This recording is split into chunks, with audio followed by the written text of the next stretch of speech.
যমুনায় তারেক রহমান ডক্টর ইউনূসের সাথে পারিবারিক সাক্ষাৎ। চলতি পথে শুনলেন নিয়োগ প্রত্যাশী শিক্ষকদের কথা। 11 দলে টানাপোড়েনের মাঝেই 179 আসন রাখল জামাত। এনসিপিকে দেয়া হলো 30টি। ইসলামী আন্দোলন অবস্থান জানাবে আগামীকাল। জুলাই যোদ্ধাদের আইনি সুরক্ষায় দায়মুক্তি অধ্যাদেশ অনুমোদন। আন্দোলন প্রতিরোধে ফৌজদারি মামলা থাকলে প্রত্যাহার করবে সরকার। ক্রিকেটারদের বয়কটে বিপিএল অনিশ্চিত। বিসিবির অর্থ কমিটির চেয়ারম্যান থেকে নাজমুলকে অব্যাহতি। অটল অবস্থানে ক্রিকেটাররা।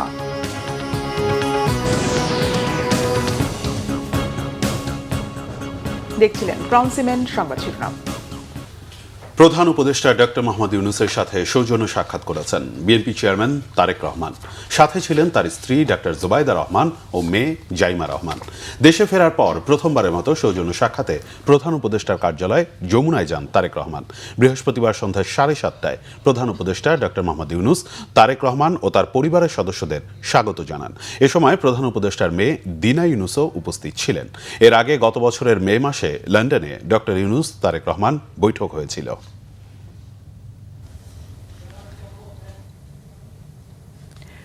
রাস্তার পাশে দাঁড়িয়ে থাকা বেসরকারি শিক্ষক নিবন্ধনধারী নিয়োগ প্রত্যাশীদের দাবির কথা শুনেছেন বিএনপি চেয়ারম্যান তারেক রহমান। প্রয়োজনীয় সহায়তার আশ্বাস দিয়েছেন। বৃহস্পতিবার বিকেলে রাজধানীর গুলশানে নিজ বাসভবন থেকে চেয়ারম্যানের কার্যালয়ে প্রবেশের পথে গাড়ি থেকে নেমে রাস্তায় দাঁড়িয়ে তাদের সঙ্গে কথা বলেন তিনি। তারেক রহমান ধৈর্য ধরে শিক্ষকদের দুঃখ দুর্দশা ও দীর্ঘদিনের বঞ্চনার কথা শোনেন। এ সময় শিক্ষকদের পক্ষ থেকে তাদের ন্যায্য দাবিগুলো জানানো হয়। এনটিআরসিএ এখন পর্যন্ত 18টি শিক্ষক নিবন্ধন পরীক্ষা দিয়ে এর মধ্যে 6.5 লাখের বেশি প্রার্থী নিবন্ধন সনদ অর্জন করেছেন।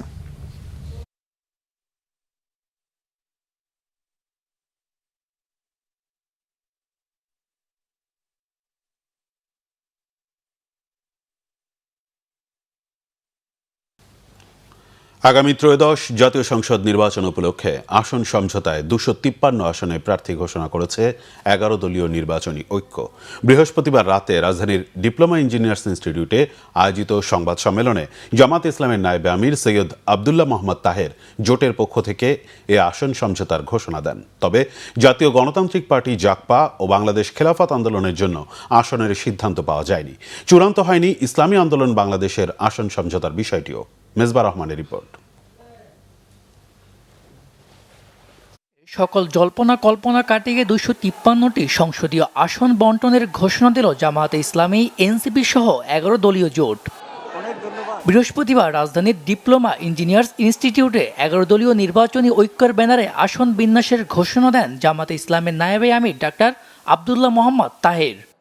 বাংলাদেশ জামাত ইসলামী 179, জাতীয় নাগরিক পার্টি 30, বাংলাদেশ খেলাফত মজলিস 20, খেলাফত মজলিস 10, এলডিপি 7, নেতা ইসলাম পার্টি 2, আমার Bangladesh party 3, Bangladesh development party 2। তবে এখনও অমীমাংসিত ইসলামী আন্দোলন, খেলাফত আন্দোলন ও জাকপার আসন বন্টনের বিষয়টি। আমাদের এখানে জাকপার প্রতিনিধিত্ব আছে, এটিও আমরা এখনো সংখ্যা বা ইস্যুটা চূড়ান্ত করিনি। এটা আমরা একইভাবে সেখানে আলোচনা করবো ইনশাল্লাহ। এর আগে 11 দলের নেতারা বলেন, জুলাই সনদের আইনি ভিত্তি বাস্তবায়নে তাদের লড়াই শুরু হয়েছিল। এই ঘোষণার মধ্য দিয়ে 11 দলীয় নির্বাচনী ঐক্য তৈরি হবে বলেও আশা করেন তারা। যাকে যেই আসনে মনোনীত প্রার্থী হিসেবে চূড়ান্ত ঘোষণা দেওয়া হবে, তার পক্ষে সম্মিলিতভাবে আমরা সকল দলের নেতাকর্মী এবং দেশবাসীকে একসাথে কাজ করার উদাত্ত আহ্বান জানাবো। আমরা এই আসন্ন নির্বাচন এবং গণভোটে একত্রে কাজ করব, ঐক্যবদ্ধ কাজ করব। ফলে সারা বাংলাদেশের সকল আসনে, আমি আজকে সকালেও বলেছি যে আমাদের কোনো দলের প্রার্থী থাকবে না আজকে ঘোষণার পর থেকে। সেটা আমাদের এই নির্বাচনী সমঝোতা বা 11 দলীয় নির্বাচনী ঐক্য, তাদের প্রার্থী হিসেবে তারা বিবেচিত হবে এবং আমরা সবাইকে সহযোগিতার মাধ্যমে জনগণের পক্ষে, ন্যায়ের পক্ষে আমরা এই নির্বাচনকে ফলাফল নিয়ে আসবো এবং বাংলাদেশ সামনের দিকে এগিয়ে যাবে, এটাই আমাদের প্রত্যাশা। বর্তমানে যে বিভিন্ন জায়গায় নির্বাচনের পরিবেশ নাই, এবং সকলের জন্য সমান সুযোগ নাই, এটা যদি সৃষ্টি করা না হয়, প্রধান নির্বাচন কমিশনার, অন্যান্য নির্বাচন কমিশনাররা যেভাবে জেলে গেছে, আপনাদেরকেও আগামীতে জেলে যেতে হবে। এ সময় জামায়াতে আমির ডাক্তার শফিকুর রহমান বলেন, বিগত নির্বাচনগুলোতে তরুণ সমাজ তাদের ভোটাধিকার প্রয়োগ করতে পারেনি, এবার তাদের ভোটের অধিকার ফিরিয়ে দেওয়া হবে। যে রাজনীতি নিরীহ মানুষের জীবন রক্ষার চাইতে মানুষকে খুনের রাজনীতি করে, আমরা সেই রাজনীতিতে আর ফিরে যেতে চাই না। আমরা দুর্নীতি এবং চাঁদাবাজিতে লিপ্ত যে রাজনীতি, সেই রাজনীতিও আমরা আর দেখতে চাই না। আমরা সত্যিকার অর্থেই জন আকাঙ্ক্ষা এবং বিশেষভাবে আমাদের তরুণদের আকাঙ্ক্ষার বাংলাদেশটাই দেখতে চাই। সেই বাংলাদেশটা গড়ার জন্যই আমাদের এই অন্তর্ভুক্তিমূলক আয়োজন।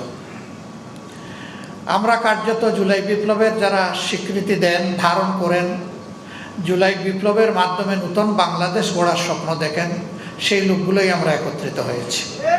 এ সময় দলগুলোর নেতারা হুঁশিয়ারি দিয়ে বলেন, অতীতের মতো ইলেকশন ইঞ্জিনিয়ারিং হলে বরদাস্ত করা হবে না।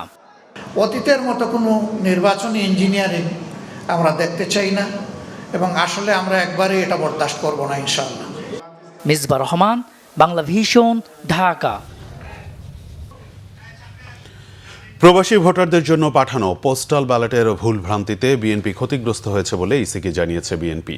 এ বিষয়ে নির্বাচন কমিশনের কাছে পরিষ্কার ব্যাখ্যা চেয়েছে দলটি। এদিকে প্রবাসীদের পাঠানো পোস্টাল ব্যালট জামাতের হাতে যাওয়ার তথ্য সঠিক নয় বলে দাবি করেছে জামাত ইসলামী। এদিকে পোস্টাল ব্যালট নিয়ে কোনো অনিয়ম হলে ছাড় না দেওয়ার হুঁশিয়ারি দিয়েছেন নির্বাচন কমিশনার আবুল ফজল মোহাম্মদ সানাউল্লাহ। আসমা আক্তার নূপুরের প্রতিবেদন। আচরণ বিধিসহ নানা বিষয়ে পাল্টাপাল্টি অভিযোগে নির্বাচন কমিশনে প্রধান রাজনৈতিক দলগুলোর নেতারা। বৃহস্পতিবার দুপুরে প্রধান নির্বাচন কমিশনারের সাথে সাক্ষাৎ করেন বিএনপির স্থায়ী কমিটির সদস্য সালাউদ্দিন আহমেদ। সাক্ষাৎ শেষে সাংবাদিকদের জানান, প্রবাসীদের পোস্টাল ব্যালট ব্যবস্থায় ব্যাপক অনিয়ম হয়েছে। ব্যালট প্রণয়ন, প্রেরণ ও ব্যবস্থাপনায় যুক্তদের ইসির কাছে ব্যাখ্যা দিতে হবে। সালাউদ্দিন আহমেদের দাবি, একটি নির্দিষ্ট রাজনৈতিক দলের পক্ষে এখানে কাজ হয়েছে। এখানে কিছু ভুলভ্রান্তি থাকতে পারত, তবে যে ভুলভ্রান্তিটা হচ্ছে এখানে আমরা ভিক্টিমাইজড, আমরা ক্ষতিগ্রস্ত হচ্ছি এবং একটি নির্দিষ্ট রাজনৈতিক দলের পক্ষ হয়ে কিছু কিছু এখানে কাজ হয়েছে বলে আমাদের ধারণা, এবং সেটা প্রকাশিত হয়েছে। আসলে ধারণাও নয়, সেটা প্রমাণিত হচ্ছে। তা এখন আমরা বলেছি এই বিষয়ে আপনাদেরকে পরিষ্কার ব্যাখ্যা দিতে হবে। এই প্রবাসীদের কাছে যে সমস্ত ব্যালট পাঠানো হয়েছে, কিভাবে পাঠানো হয়েছে, তারা কিভাবে ভোট দিবে, ওখানে কিভাবে স্ক্যান করবে, আর এক জায়গায় যদি 200-300 ব্যালট পাওয়া যায় সেক্ষেত্রে কি ব্যাখ্যা দিবেন, পররাষ্ট্র মন্ত্রণালয় কি ব্যবস্থা নেবে। বিকালে জামায়াতের সহকারী সেক্রেটারি জেনারেল হামিদুর রহমান আজাদও সিএসির সাথে সাক্ষাৎ করেন। সাক্ষাৎ শেষে বলেন, বিশেষ একটি দলের নেতারা আচরণবিধি লঙ্ঘন করছেন। পোস্টাল ব্যালটের অভিযোগ নাকচ করে বলেন, উদরপিণ্ডি বুধুর ঘাড়ে চাপানো হচ্ছে। আমরা যে রাজনৈতিক শক্তি, রাজনৈতিক ঐক্যমতের যে আমরা সমঝোতার ইলেকশনে যাচ্ছি অনেকগুলো দল, সেখান থেকে আমাদেরকে অবশ্যই ভাবতে হবে এই ইলেকশনে আমরা আপনাদেরকে কতটুকু কোঅপারেট করতে পারবো। এটা প্রশ্ন দেখা আসবে আপনাদের সামনে, দেশের সামনে, জাতির সামনে। সরকারকে অবশ্যই এটার দায়ভার নিতে হবে। ইলেকশন কমিশনকে সবচেয়ে বেশি দায়ভার নিতে হবে, যেহেতু নির্বাচন তফসিল ঘোষণার পর সম্পূর্ণ পাওয়ার ফাংশন ওনাদের হাতে চলে আসে। কমিশনের ইনস্ট্রাকশনের আলোকে কিন্তু প্রশাসন চলছে। গভর্নমেন্টের আদার্স ফাংশনের মধ্যে ওনাদের একটা ভাইটাল রোল ইলেকশন কেন্দ্রিক আছে। এই জায়গায় ওনার দায় এড়ানোর কোনো সুযোগ নাই। প্রথমবার প্রবাসী ভোটের ব্যবস্থার কথা উল্লেখ করে সন্ধ্যায় নির্বাচন কমিশনার আবুল ফজল মোহাম্মদ সানাউল্লাহ বলেন, এ অবস্থায় কেউ ব্যবস্থাটি পণ্ড করার চেষ্টা করলে কঠোর ব্যবস্থা নেওয়া হবে। কোনো অবস্থাতেই কোনো ধরনের ছাড় দেওয়া হবে না যদি কাউকে পাওয়া যায় এটার সাথে সম্পর্কিত সামান্যতম ব্যত্যয়, যে আপনি কোনো রাজনৈতিক দল সমর্থন করেন বিধায় আপনি 5টা ভোট সংগ্রহ করে দিবেন, আপনার এনআইডি কার্ড ব্লক করা থেকে শুরু করে, আজকে সিআইডিও মিটিংয়ে ছিল, আমরা বলে দিয়েছি ক্রিমিনাল চার্জ আনা হবে তার বিরুদ্ধে, এবং প্রয়োজনে তাকে সেই দেশ থেকে বাংলাদেশে রিপ্যাট্রিয়েট করার ব্যবস্থা করা হবে। আমাদের প্রবাসী ভোটারদের কাছে 7,67,084টি ভোট ডিসপ্যাচ করা হয়েছে। বেশ কিছু ব্যালট ডেলিভার্ড না হয়ে ঠিকানা ভুল লেখার কারণে ফেরত আসছে। ইতিমধ্যে ফেরত এসেছে 4,521টা ব্যালট। এদিকে ত্রয়োদশ সংসদ নির্বাচনে রিটার্নিং অফিসারের সিদ্ধান্তের বিরুদ্ধে দায়ের করা আপিলের 6ষ্ঠ দিনের শুনানি হয়েছে ইসিতে। বৃহস্পতিবার 104টি আপিল শুনানিতে মনোনয়ন বৈধ হয়েছে 60 জনের। আসমা আক্তার নূপুর, বাংলা ভিশন, ঢাকা।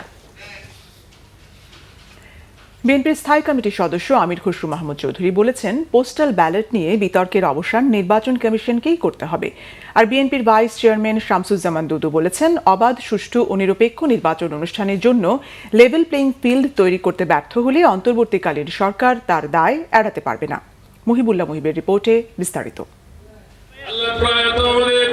চট্টগ্রামে বেগম খালেদা জিয়ার রুহের মাগফিরাত কামনায় আয়োজিত দোয়া মাহফিলে প্রধান অতিথির বক্তব্যে বিএনপির স্থায়ী কমিটির সদস্য আমির খসরু মাহমুদ চৌধুরী বলেছেন, দেশে স্থিতিশীল রাজনৈতিক পরিবেশের স্বার্থে বেগম খালেদা জিয়া আজীবন গণতন্ত্রের যে মশাল বহন করেছেন তার সম্মান রাখতে হবে। কথা বলেন পোস্টাল ব্যালট নিয়ে ওঠা বিতর্ক নিয়েও। দেশনেত্রী বেগম খালেদা জিয়ার যে গিফট আমাদেরকে দিয়ে গেছে, গণতন্ত্রের যে টর্চ তারেক রহমানের হাতে তুলে দিয়েছেন, আমাদেরকে এটা রাখতে হবে। এটা রাজনীতির জন্য না, বাংলাদেশে একটি সুষ্ঠু রাজনৈতিক পরিবেশ সৃষ্টি করার জন্য এটা দরকার আছে। বাংলাদেশের স্থিতিশীলতার জন্য দরকার আছে। বাংলাদেশের পরস্পর সহানুভূতি সম্মানের জন্য এটা দরকার আছে। যেটা উনি শিখিয়ে গেছেন, আমরা যদি এটাই রক্ষা করতে পারি, এই দেশটা অনেক দূরে গিয়ে যাবে। এদিকে জাতীয় প্রেস ক্লাবে প্রবাস প্রত্যাগত শ্রমিকদের আয়োজনে বেগম খালেদা জিয়ার রুহের মাগফিরাত ও দোয়া অনুষ্ঠানে প্রধান অতিথির বক্তব্যে নজরুল ইসলাম খান বলেন, প্রবাসীদের কল্যাণের কথা বিবেচনা করে প্রবাসী কল্যাণ মন্ত্রণালয় প্রতিষ্ঠা করেছিলেন বেগম খালেদা জিয়া। আমি অনুরোধ করব যে প্রবাস প্রত্যাগত শ্রমিক দলে যারা আছেন তারা প্রচারণা না, তারা যথার্থই প্রত্যাগত প্রবাসীদের বা প্রবাস প্রত্যাগত যাই বলুন, তাদের প্রকৃত কল্যাণের জন্য কাজ করবেন। তাদের এমন কোনো পরিকল্পনা নেওয়ার কোনো প্রয়োজন নেই যেটা সঠিক কিন্তু বাস্তবায়নের জন্য এখন সামর্থ্য নাই। তাহলে আমরা মানুষের মধ্যে বেশি আশার সৃষ্টি করব এবং ব্যর্থতার কারণে হতাশার কারণ হব। প্রয়োজন নাই। অন্যদিকে জাতীয় প্রেস ক্লাবের সামনে আরেক অনুষ্ঠানে শীতার্তর জন্য শীত বস্ত্র বিতরণ করেন দলের ভাইস চেয়ারম্যান শামসুজ্জামান দুদু। এ সময় তিনি বলেন, একটি আধুনিক, নিরাপদ ও সমৃদ্ধ বাংলাদেশ নির্মাণে তারেক রহমানের হাতকে শক্তিশালী করতে হবে। যে কোনো ষড়যন্ত্র মোকাবেলায় সবাইকে সজাগ থাকার আহ্বানও জানান শামসুজ্জামান দুদু। বিভিন্ন রাজনৈতিক দল বিভিন্ন কথা বলছে, যার একটি সরকারের সঙ্গে যাদের সব থেকে বেশি সম্পর্ক, সরকারও নির্বাচনের আগেই তাদের পক্ষে কথা বলেছে, সেই দলটি এনসিপি। তারা বলতে পারে তাদের অবস্থানের কথা, তারা লেভেল প্লেইং ফিল্ডের কথা বলছে, আমি তাদের সঙ্গে একমত। স্বচ্ছ, স্বাভাবিক, গ্রহণযোগ্য একটি নির্বাচনের জন্য লেভেল প্লেইং ফিল্ড খুবই জরুরি। দেশের স্থিতিশীলতা রক্ষায় সকলকে ঐক্যবদ্ধ হয়ে কাজ করার আহ্বান জানান বক্তারা। মুহিবুল্লাহ মুহিব, বাংলা ভিশন, ঢাকা। জুলাই গণ অভ্যুত্থানে অংশগ্রহণকারী যোদ্ধাদের আইনি সুরক্ষা নিশ্চিত করতে উপদেষ্টা পরিষদ জুলাই গণ অভ্যুত্থানের দায়মুক্তি অধ্যাদেশ অনুমোদন করেছে। ফলে রাজনৈতিক প্রতিরোধের উদ্দেশ্যে করা হত্যা সহ সব ধরনের ফৌজদারি অপরাধের দায়মুক্তি দেওয়া হয়েছে। এসব ঘটনায় কোনো মামলা দায়ের হলে তা প্রত্যাহার হবে বা নতুন করে মামলা দায়ের করা যাবে না। তবে ওই সময় ব্যক্তিগত সংকীর্ণ স্বার্থের ঘটনা দায়মুক্তির আওতায় থাকবে না। রিপোর্ট রকুনুজ্জামানের। ভবিষ্যতে রাজনৈতিক পট পরিবর্তনে জুলাই গণ অভ্যুত্থানকারীদের আইনি সুরক্ষা নিশ্চিত করতে জুলাই অভ্যুত্থান দায়মুক্তি অধ্যাদেশ অনুমোদন দিয়েছে উপদেষ্টা পরিষদ। বৃহস্পতিবার উপদেষ্টা পরিষদের নিয়মিত বৈঠকে এই দায়মুক্তি অধ্যাদেশের অনুমোদন দেওয়া হয়।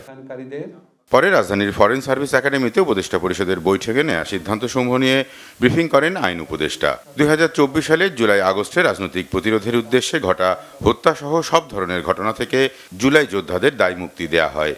ফলে ওই সময়ের ঘটনায় ফৌজদারি মামলা থাকলে তা সরকার প্রত্যাহার করবে, নতুন করে মামলা হবে না। এছাড়াও গণ অভ্যুত্থানকারীদের উপর কোথাও কোনো মামলা হয়েছে কিনা তাও খতিয়ে দেখা হচ্ছে বলে আশ্বস্ত করেন তিনি। তবে ব্যক্তিগত সংকীর্ণ স্বার্থে করা ফৌজদারি অপরাধ এই দায়মুক্তির আওতায় থাকবে না। ফ্যাসিস্ট সরকারের পতনের মাধ্যমে গণতান্ত্রিক শাসন ব্যবস্থা পুনরুদ্ধারের লক্ষ্যে সংগঠিত যে কার্যাবলী ছিল সে সমস্ত কার্যাবলীর ফৌজদারি দায় দায়িত্ব থেকে জুলাই গণ অভ্যুত্থানকারীদের দায় মুক্তি দেওয়া হয়েছে। আমরা ভবিষ্যতের কথা চিন্তা করে যারা জুলাই গণ অভ্যুত্থানকারী আছে, ভবিষ্যতে বিভিন্ন ধরনের সরকার আসবে, বিভিন্ন রাজনৈতিক পট পরিবর্তন ঘটবে, জুলাই গণ অভ্যুত্থানকারীদের প্রোটেকশন আমাদের নৈতিক দায়িত্ব। কেউ যদি রাজনৈতিক প্রতিরোধের নামে ব্যক্তি এবং সংকীর্ণ স্বার্থে কোনো হত্যাকাণ্ড ঘটায়, সেটার ফৌজদারি দায় দায়িত্ব থেকে সে রেহাই পাবে না। গণভোটে হানা ভোটের প্রচারণা নিয়েও কথা বলেন আইন উপদেষ্টা। হায়ের পক্ষে বলার অধিকার যেমন সবার আছে, নায়ের পক্ষে বলার অধিকারও সবাই আছে, কিন্তু আমরা কাউকে এই প্রচারণা থেকে বিরত রাখার কোনো অধিকার আমাদের নাই, কোনো ইচ্ছা আমাদের নাই। আমরা মনে করি যে এটা মানুষের বিবেকবোধের ব্যাপার। ক্রিকেটের এই সংকটময় মুহূর্তে খেলোয়াড়দের নিয়ে বোর্ড পরিচালকের মন্তব্যকে অত্যন্ত দুঃখজনক উল্লেখ করার পাশাপাশি টি-20 বিশ্বকাপে খেলা নিয়ে সরকারের অবস্থান আবারও পরিষ্কার করেন আসিফ নজরুল। আইসিসির একটা টিম বোধহয় আসছে বাংলাদেশে কথা বলার জন্য। আমরা আমাদের স্ট্যান্ড থেকে সরার কোনো চান্স নাই। আমরা প্রচণ্ডভাবে বিশ্বকাপ ক্রিকেট খেলতে চাই এবং সেটা আমরা শ্রীলঙ্কাতে খেলতে চাই, এবং এটা আয়োজন করা অসম্ভব না বলে আমরা দৃঢ়ভাবে বিশ্বাস করি। 7 কলেজের শিক্ষার্থীদের রাস্তা আটকে আন্দোলনের দুর্ভোগের বিষয়ে জনগণকে সামাজিক প্রতিরোধের মতো উদ্যোগ নেওয়ার কথাও জানান আইন উপদেষ্টা।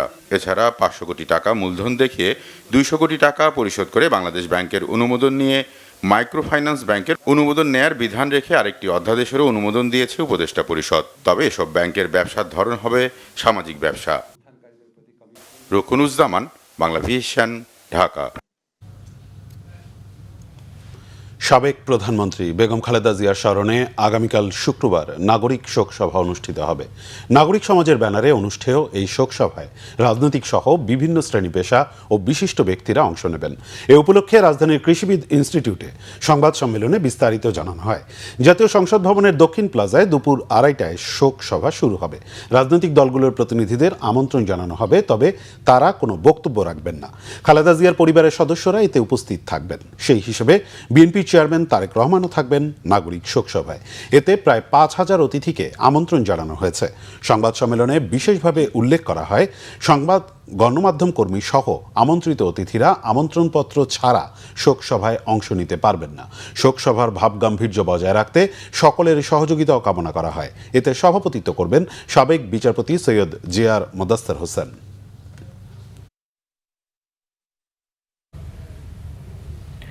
বেগম খালেদা জিয়ার ব্যক্তিত্ব রাজনৈতিক সংগ্রামের কথা আগামী প্রজন্মের জন্য অনুকরণীয় বলে মনে করছেন অনেক অভিভাবক। তাই সন্তানদের নিয়ে খালেদা জিয়ার কবর জিয়ারত করছেন তারা। জানাজায় হাজির হতে না পেরে বিএনপির সাধারণ কর্মী ও সমর্থকদের অনেকেই এখন জিয়া উদ্যানে যাচ্ছেন কবর জিয়ারত করতে। মিরাজ হোসেন গাজীর রিপোর্ট, ক্যামেরায় মুনিরুজ্জামান। বৃহস্পতিবার দুপুর রাজধানীর জিয়া উদ্যানে বেগম খালেদা জিয়ার কবরের পাশে 2 মেয়েকে নিয়ে মোনাজাতরত এক বাবা। বেগম খালেদা জিয়া সম্পর্কে বাবার কাছে বহু গল্প শুনেছে কিশোরগঞ্জ থেকে আসা এই 2 বোন। তবে তারেক রহমানের 17 বছর পর দেশে ফেরা এবং তার কদিন পরই মা খালেদা জিয়ার মৃত্যু, সামাজিক যোগাযোগ মাধ্যমে মা ছেলের আত্মত্যাগের নানা ঘটনা জানার পর না এসে থাকতে পারেনি ওরা। জানাজাও পড়েছি, আমার সন্তানরা একটু আফসোস করতেছে যে এই দাদিমার কবরটা যদি আমরা জিয়ারত করতে পারতাম। ভাবলাম যে আচ্ছা ঠিক আছে, আমি একদিন চলে নিয়ে যাবো তোমাদেরকে, 40-এর আগে নিয়ে যাব। আমার দাদির চেহারার সাথে মিলে ওনার চেহারা, এবং উনি নারী হিসেবে জীবনে অনেক স্যাক্রিফাইস করছে। যেরকম ওনাকে যে পরিমাণ শাস্তি দেওয়া হয়েছে, আমি নারী হয়ে এই পরিমাণ শাস্তি সহ্য করতে পারতাম। দেশের বাহিরে থেকেও তারপর মারে দেখতে পারছে না, আবার অনেক কষ্টই তো আছে এখানে।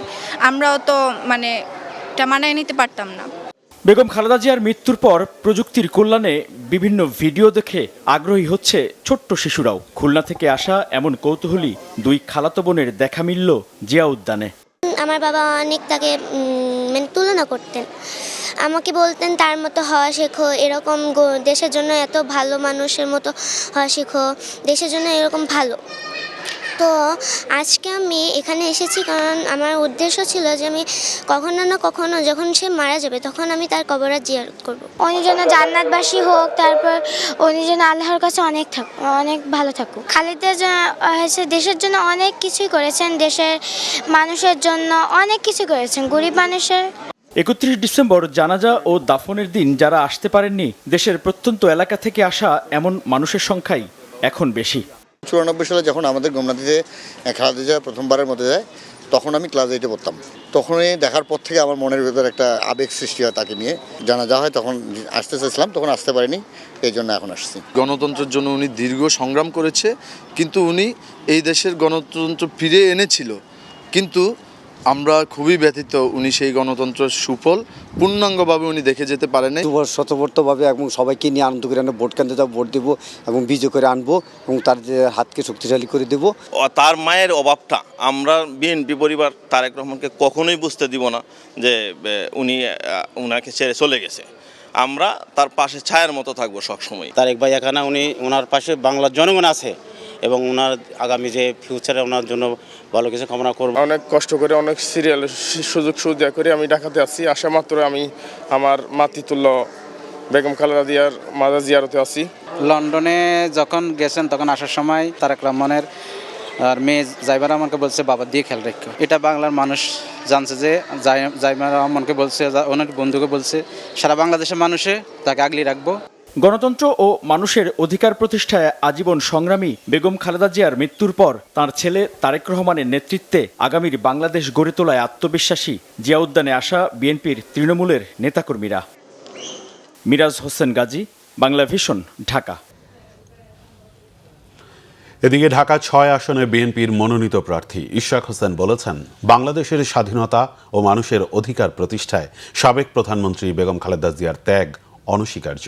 রাজধানীর ওয়ারী থানার 38 নম্বর ওয়ার্ড যুবদলের যুগ্ম আহ্বায়ক হাফেজ আব্দুর রহমানের উদ্যোগে বেগম খালেদা জিয়ার মাগফিরাত কামনায় দোয়া মাহফিলে তিনি কথা বলেন। ইশরাক হোসেন বলেন, বেগম খালেদা জিয়া অন্যায়, অবিচার ও জুলুমের বিরুদ্ধে সবসময় দৃঢ় অবস্থান নিয়েছেন এবং সেই সংগ্রামে কোটি কোটি যুবককে সংগঠিত ও অনুপ্রাণিত করেছেন। দোয়া অনুষ্ঠানে আরও উপস্থিত ছিলেন 38 নম্বর ওয়ার্ড সমন্বয়ক ও ঢাকা মহানগর দক্ষিণ বিএনপির সদস্য মোহাম্মদ শরীফ হোসেন সহ আরও অনেকে।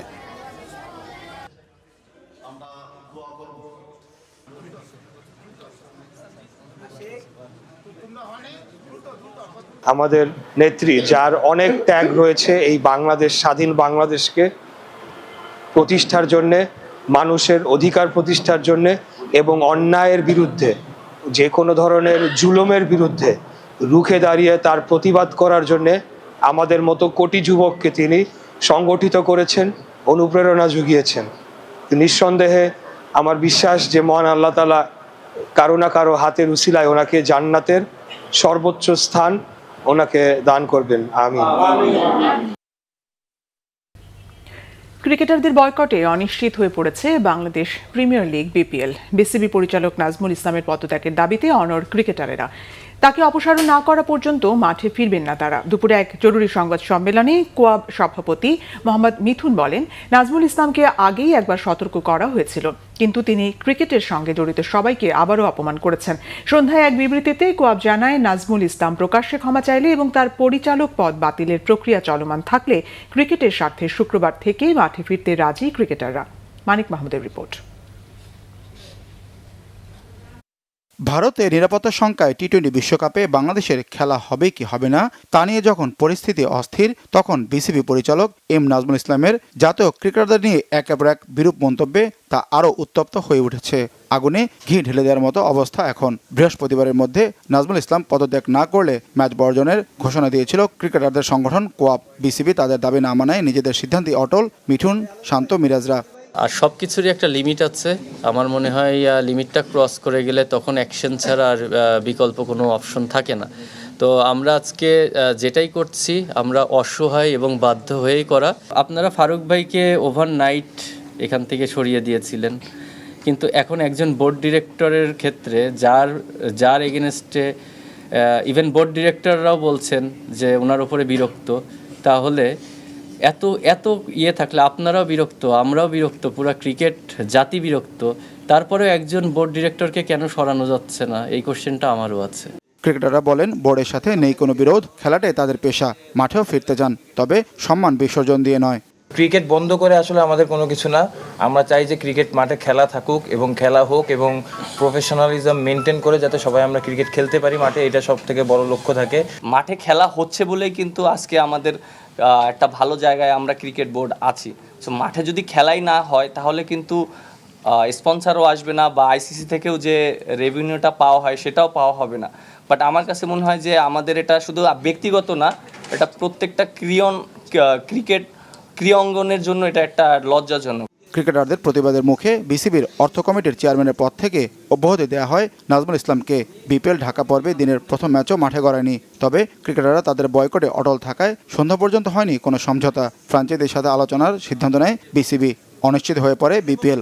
বোর্ডের গঠনতন্ত্র অনুযায়ী নির্দিষ্ট কয়েকটি কারণ ছাড়া কোনো পরিচালককে অপসারণ করার বিধি নেই, যদি না কেউ স্বেচ্ছায় সরে দাঁড়ান। মানিক মাহমুদ, বাংলা ভিশন, ঢাকা। এদিকে ক্রিকেটারদের বয়কটে বিপিএল এর খেলা না হওয়ায় মিরপুর স্টেডিয়ামে উত্তেজিত হয়ে ওঠেন দর্শকরা, করেন ভাঙচুর। ধাওয়া পাল্টা ধাওয়া হয় আইন শৃঙ্খলা বাহিনীর সাথে। বিপিএল এর ঢাকা পর্ব শুরু হওয়ার কথা ছিল বৃহস্পতিবার। মিরপুর স্টেডিয়ামে চট্টগ্রাম রয়্যালস ও নোয়াখালী এক্সপ্রেসের মধ্যে দিনের প্রথম ম্যাচ এবং রাজশাহী ওয়ারিয়র্স ও সিলেট টাইটান্সের মধ্যে হওয়ার কথা ছিল দ্বিতীয় ম্যাচটি। কিন্তু বিসিবির বিতর্কিত পরিচালক নাজমুল ইসলাম পদত্যাগ না করা পর্যন্ত ক্রিকেটাররা খেলা বর্জনের সিদ্ধান্তে অটল থাকায় মাঠে গড়ায়নি ম্যাচ দুটি। টিকিট কেটে স্টেডিয়ামে খেলা দেখতে আসা অপেক্ষমান দর্শকরা ক্ষুব্ধ হয়ে বিসিবির বিরুদ্ধে নানা স্লোগান দিতে থাকেন। এক পর্যায়ে তারা ইট পাটকেল নিক্ষেপ করেন এবং বাইরে থাকা বিভিন্ন ব্যানার ও বিলবোর্ড ছিঁড়ে ফেলেন। আইন শৃঙ্খলা বাহিনীর সাথে ঘটে যাওয়া ধাওয়া পাল্টা ধাওয়ার ঘটনা পরিস্থিতি উত্তপ্ত হয়ে উঠলে তা নিয়ন্ত্রণে আনতে ছুটে আসে সেনাবাহিনী। ঢাকা সেন্ট্রাল ইউনিভার্সিটির অধ্যাদেশ জারির এক দফা দাবিতে আজও রাজধানীর সায়েন্স ল্যাব ও টেকনিক্যাল মোড় অবরোধ করে বিক্ষোভ কর্মসূচি পালন করেছে 7 কলেজের শিক্ষার্থীরা। এতে নগর জুড়ে দেখা যায় তীব্র যানজট, স্থবির হয়ে পড়ে মিরপুর সড়ক। শিক্ষার্থীরা বলছে চূড়ান্ত অধ্যাদেশ জারি না হলে আন্দোলন চলমান থাকবে। রিপোর্ট ফজলে রাব্বির। প্রস্তাবিত ঢাকা সেন্ট্রাল ইউনিভার্সিটি অধ্যাদেশ জারির দাবিতে দ্বিতীয় দিনের মতো শিক্ষার্থীদের এই অবরোধ কর্মসূচি। বৃহস্পতিবার দুপুর 12টার কিছু পর সায়েন্স ল্যাব মোড়ে একে একে জড়ো হতে থাকে ঢাকা ইডেন কলেজ সহ বেশ কয়েকটি কলেজের শিক্ষার্থীরা। এ সময় এক দফা দাবি আদায়ে বিভিন্ন স্লোগান দেন তারা। অবরোধ কর্মসূচিতে অংশ নেওয়া শিক্ষার্থীদের অভিযোগ, তাদের যৌক্তিক দাবির প্রতি সরকার আশ্বাস দিলেও তা বাস্তবায়ন করছে না। উপদেষ্টা চাচ্ছে যে তারা দিবে, কিন্তু এই কুচক্রি মহল যেমন সচিব এন্ডান এরা এই সমস্যাটা সৃষ্টি করতেছে। আমাদের যতটুকু মনে হয় পেছনে অবভিয়াসলি কোনো সিন্ডিকেটের হাত রয়েছে, এই জন্যই হচ্ছে আমাদের অধ্যাদেশটা দেওয়া হচ্ছে না। কারণ আজকের মধ্যে যদি আমাদের না দেওয়া হয় তাহলে সরকার যেই আমাদের আশ্বাসটা দিয়েছিল, সেই সরকার যেইভাবে করছিল সেটা কিভাবে সরকার রক্ষা করবে, এই জন্য হচ্ছে আজকে আমরা এখানে মাঠে নামছি। আমরা তো চাচ্ছি না জনগণের ভোগান্তি, কিন্তু আমাদেরকে রাষ্ট্র এভাবে বারবার কি জন্য যে করতেছে এটা একটা রাষ্ট্রই বলতে পারবে। এদিন ঢাকা বিশ্ববিদ্যালয়ের বাস আটকে দিলে উত্তেজনা তৈরি হয়, ভাঙচুর চালানো হয় বাসে। শিক্ষার্থীদের সড়ক অবরোধের কারণে সায়েন্স ল্যাব ও এর আশপাশের এলাকায় তীব্র যানজট সৃষ্টি হয়। ভোগান্তিতে পড়েন রাস্তায় বের হওয়া সাধারণ মানুষ। আপনি গভর্নমেন্টকে যদি কিছু করতে চান তাদের জায়গাটা তাদের কাছে গিয়ে করেন, বাট এখানে তো মানুষ, সাধারণ মানুষ সাফারার হচ্ছে। তারা সরকারের সাথে যে বুঝুক এবং মানুষকে দুর্ভোগে ফেলে কিসের আন্দোলন? এখানে যাওয়ার জন্য আমার একটা হাত ভাঙতে হবে বা পা ভাঙতে হবে। আমি অসুস্থ হলে যেতে পারবো না, যেতে পারবো না। এই দেশে অসুস্থ মানুষ থাকতে পারবে, সুস্থ মানুষ থাকতে পারবে না। স্বতন্ত্র বিশ্ববিদ্যালয়ের দাবিতে দীর্ঘদিন ধরে আন্দোলন করে আসছে 7 কলেজের শিক্ষার্থীরা। ফজলে রাব্বি, বাংলা ভিশন, ঢাকা। দেশে যারা নতুন বন্দোবস্তের কারিগর হতে চেয়েছিলেন তারাই পুরনো বন্দোবস্তের অংশ হয়ে গেছেন, এমন মন্তব্য করেছেন সিপিডির বিশেষ ফেলো ও নাগরিক প্ল্যাটফর্মের আহ্বায়ক ডক্টর দেবপ্রিয় ভট্টাচার্য। তারা নতুন শক্তির কথা বলে নিজেরা ক্ষুদ্র ও উগ্র গোষ্ঠীর কাছে জিম্মি হয়ে গেছেন। এই পরিস্থিতিতে অন্তর্বর্তী সরকার নিরপেক্ষ নির্বাচন করতে পারবে কিনা তা নিয়ে সংশয় তার। দুপুরে রাজধানীর একটি হোটেলে আগামী সরকারের জন্য নীতি সুপারিশ ও জাতীয় কর্মসূচি বিষয়ে অনুষ্ঠানে একথা বলেন তিনি। সিপিডির ফেলো ডক্টর মুস্তাফিজুর রহমান জানান, আগামী সরকারের জন্য সবচেয়ে জরুরি দক্ষ ও দুর্নীতিমুক্ত প্রশাসন। এটি বাস্তবায়নে রাজনৈতিক সদিচ্ছা জরুরি। সাবেক উপদেষ্টা রাশিদা কে চৌধুরী বলেন, দেশের দুর্নীতি জিডিপির 4%, নারীর উপর সহিংসতা ও অর্থনীতিকে ক্ষতিগ্রস্ত করছে। সাবেক উপদেষ্টা সুলতানা কামাল বলেন, দেশের বড় সমস্যা হলো সরকার ও নাগরিক কেউ কাউকে ঠিকমতো জানে না। এ সময় ডক্টর দেবপ্রিয় ভট্টাচার্য জানান, দেশের সামগ্রিক নিরাপত্তা না হলে সংখ্যালঘু বা বিপন্ন জনগোষ্ঠীকে নিরাপত্তা দেওয়া যাবে না। এক সংগ্রাম শেষ হলেও নতুন ব্যবস্থা প্রচলনের সংগ্রাম শেষ হয়নি বলে মনে করেন তিনি। বলেন, পুরনো বন্দোবস্তের সবচেয়ে বড় রক্ষক আমলাতন্ত্রকে ফিরে আসার সুযোগ দিয়েছে অন্তর্বর্তী সরকার। ত্রয়োদশ জাতীয় সংসদ নির্বাচনে আওয়ামী লীগের অংশগ্রহণ করার আইনি কোনো সুযোগ নেই বলে মন্তব্য করেছেন তথ্য সম্প্রচার এবং পরিবেশ, বন ও জলবায়ু পরিবর্তন বিষয়ক উপদেষ্টা সৈয়দা রিজওয়ানা হাসান। বৃহস্পতিবার সচিবালয়ে সাংবাদিকদের সঙ্গে সমসাময়িক রাজনৈতিক ইস্যু ও নির্বাচন নিয়ে আলাপকালে তিনি একথা বলেন। নির্বাচন নিয়ে জনমনে তৈরি হওয়া সংশয় উড়িয়ে দিয়ে রিজওয়ানা হাসান বলেন, নির্বাচন 12 ফেব্রুয়ারিই হবে। প্রোপাগান্ডা ছড়িয়ে কোনো লাভ হবে না বলেও মন্তব্য করেন তিনি। আওয়ামী লীগ ছাড়া নির্বাচন কতটা গ্রহণযোগ্য বা অংশগ্রহণমূলক হবে? সাংবাদিকদের এমন প্রশ্নের জবাবে উপদেষ্টা বলেন, আইনিভাবে দলটির নির্বাচনে অংশগ্রহণ করার সুযোগ নেই, তাই আওয়ামী লীগ ছাড়াও নির্বাচন অংশগ্রহণমূলক হবে। গণভোটের প্রচারণা নিয়ে তিনি বলেন, হ্যাঁ ভোটের পক্ষে প্রচারণায় সরকারের নিরপেক্ষতা হারাবে না। গণভোটের পক্ষে সরকারের প্রচারণার বিষয়টি প্রশ্নবিদ্ধ হবে না বলেও দাবি করেন তথ্য সম্প্রচার উপদেষ্টা। নানান উপায়ে নির্বাচনী লেভেল প্লেইং ফিল্ড নষ্ট করা হচ্ছে বলে অভিযোগ করেছেন বিএনপি চেয়ারম্যান এর উপদেষ্টা ও নির্বাচন পরিচালনা কমিটির মুখপাত্র ডক্টর মাহাদি আমিন।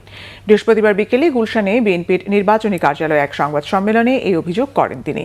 এ সময় তিনি বলেন, নির্বাচনকে বিতর্কিত করার চেষ্টা চলছে। একটি বিশেষ রাজনৈতিক দল তাদের স্বার্থ হাসিলের জন্য ধর্মীয় অনুভূতির ক্রমাগত অপব্যবহার চালিয়ে যাচ্ছে। আসন্ন নির্বাচনে জনগণের সকল আকাঙ্ক্ষার প্রতিফলন ঘটবে বলেও আশাবাদ ব্যক্ত করেন তিনি। তারেক রহমান ব্যক্তিগত সফরে তার নানির কবর জিয়ারত কিংবা মাওলানা ভাসানী অথবা গণঅভ্যুত্থানের শহীদ আবু সাঈদ, শহীদ ওয়াসিম আকরাম সহ অন্যান্য শহীদদের কবর জিয়ারতের উদ্দেশ্যে বগুড়া, উত্তরবঙ্গ এবং দেশের অন্যান্য জায়গায় যেতে চাইলেও সেই ব্যক্তিগত ও ধর্মীয় সফরকে স্থগিত করার জন্য নির্বাচন কমিশন থেকে ওনাকে আন্তরিকভাবে অনুরোধ করা হয়। সেই অনুরোধকে সর্বোচ্চ সম্মান জানিয়ে তিনি তার পূর্ব নির্ধারিত যে সফর সেটি বাতিল করেছেন। গণতন্ত্রের আকাঙ্ক্ষাকে ধারণ করে তিনি সেটিকে বাতিল করলেও অন্যান্য অনেক রাজনৈতিক দল এবং নেতারা প্রতিনিয়ত আচরণবিধি লঙ্ঘন করে যাচ্ছেন। সেই ক্ষেত্রে আমরা মনে করি নির্বাচন কমিশনের সবার জন্য সমতা নিশ্চিত করা প্রয়োজন। এই নির্লিপ্ততা থেকে বেরিয়ে আসলে সবার জন্য সেটি আরো বেশি বোধগম্য হবে। বিএনপির বিদ্রোহী প্রার্থীদের সঙ্গে সমন্বয় ও সংকট নিরসনে প্রয়োজনে দলের চেয়ারম্যান তারেক রহমান নিজে কথা বলবেন, এমন আশ্বাস পেয়েছেন বলে জানিয়েছেন গণ অধিকার পরিষদের সভাপতি ও ডাকসুর সাবেক ভিপি নুরুল হক নূর। রাজধানীর মিরপুরে নিজের নির্বাচনী এলাকা পটুয়াখালী 3 আসনের ভোটারদের সঙ্গে এক অনুষ্ঠানে তিনি একথা বলেন। নুরুল হক নূর জানান, বিদ্রোহী প্রার্থীদের বহিষ্কার না করে তাদের সঙ্গে আলোচনার মাধ্যমে সমাধানের পথ খোঁজার পরামর্শ তিনি বিএনপির শীর্ষ নেতৃত্বকে দিয়েছেন। দাবি করেন, বিএনপি চেয়ারম্যান সেই প্রস্তাব গ্রহণ করেছেন। তিনি আরও জানান, প্রয়োজন হলে তারেক রহমান সরাসরি সংশ্লিষ্ট বিদ্রোহী প্রার্থীদের সঙ্গে কথা বলবেন, এমন বার্তাও তিনি পেয়েছেন। নূর বলেন, রাজনৈতিক ঐক্য ও বৃহত্তর স্বার্থে ভুল বোঝাবুঝি দূর করা জরুরি। বিদ্রোহী প্রার্থীদের সঙ্গে আলাপ আলোচনার মাধ্যমে সমাধান হলে তা সবার জন্য ইতিবাচক হবে বলেও মন্তব্য করেন তিনি। জয় আমাদের হয়ে গেছে। অতীতে ভোটের সমীকরণ এবং ভোটারদের কাছ থেকে পাওয়া বিপুল সাড়া বিবেচনায় নিয়েই তিনি এমন ইঙ্গিত দিতে চেয়েছিলেন বলেও মন্তব্য করেন।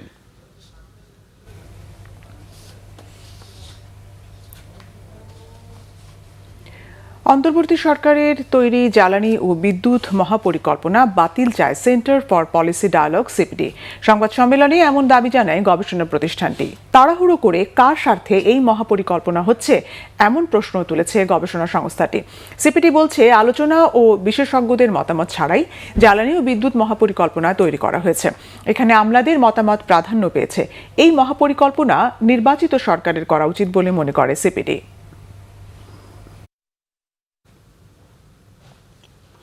চলমান গ্যাস সংকটের মধ্যে এনার্জি রেগুলেটরি কমিশন BERCর চেয়ারম্যান জালাল আহমেদ জানিয়েছেন, আসছে রমজানে গ্যাসের সংকট হবে না যদি জানুয়ারিতে 1,50,000 টন LPG আমদানি করা হয় আর ফেব্রুয়ারিতে আমদানির ধারা অব্যাহত থাকে।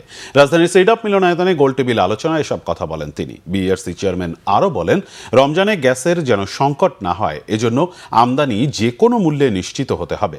জ্বালানি বিশেষজ্ঞ অধ্যাপক ডক্টর তামিমের মতে বর্তমান গ্যাসের সমস্যা সংকটের নমুনা দেখাচ্ছে। এদিকে কনজিউমার্স অ্যাসোসিয়েশন অব বাংলাদেশ ক্যাবের সভাপতি AHM শফিকুজ্জামান বলেছেন, তিতাস গ্যাস কর্তৃপক্ষের জবাবদিহিতা নিশ্চিত করা হলে দেশে গ্যাসের কোনো সংকটই থাকতো না। LPG আমদানিতে প্রায় 26টি লাইসেন্স বা অনুমতিপত্র নিতে হয়। আমলাতন্ত্র গ্যাস আমদানিতে জটিল করেছে বলে জানিয়েছেন সংশ্লিষ্টরা।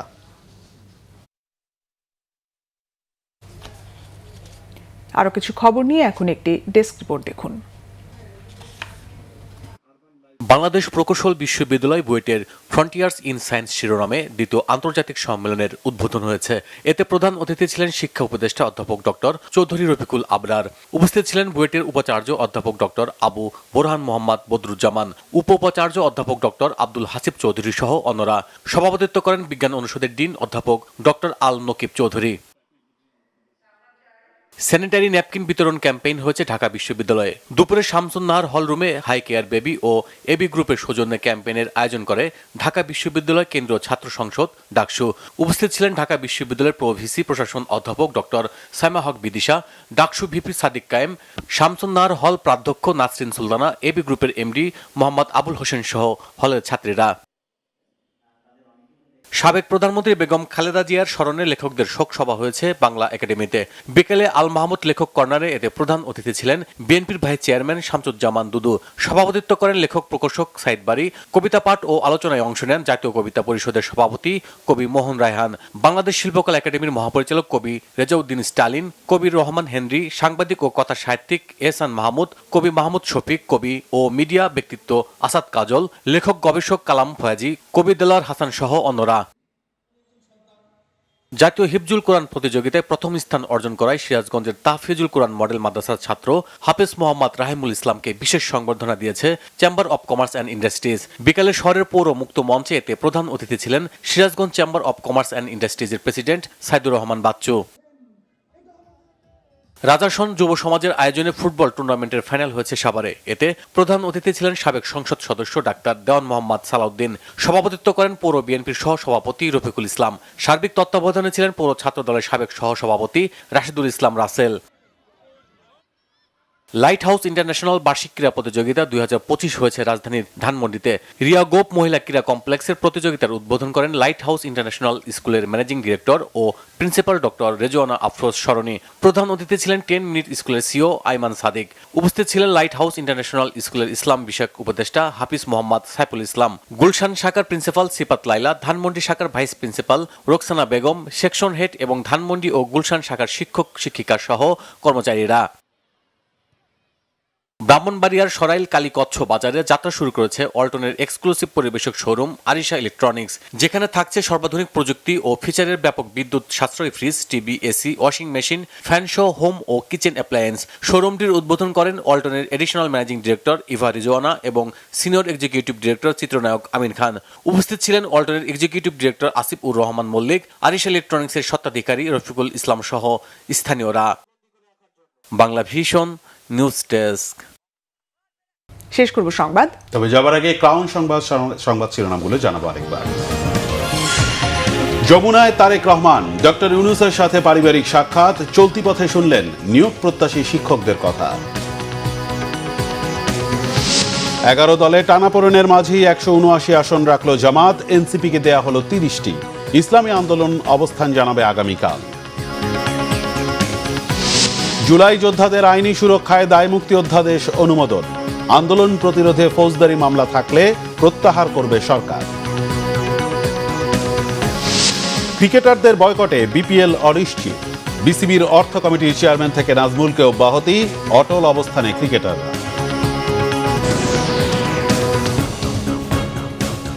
এই ছিল এখনকার মতো, পরের সংবাদ রাত 1টায়। দেখার আমন্ত্রণ রইল। এতক্ষণ সঙ্গে থাকায় ধন্যবাদ। শুভরাত্রি। শুভরাত্রি।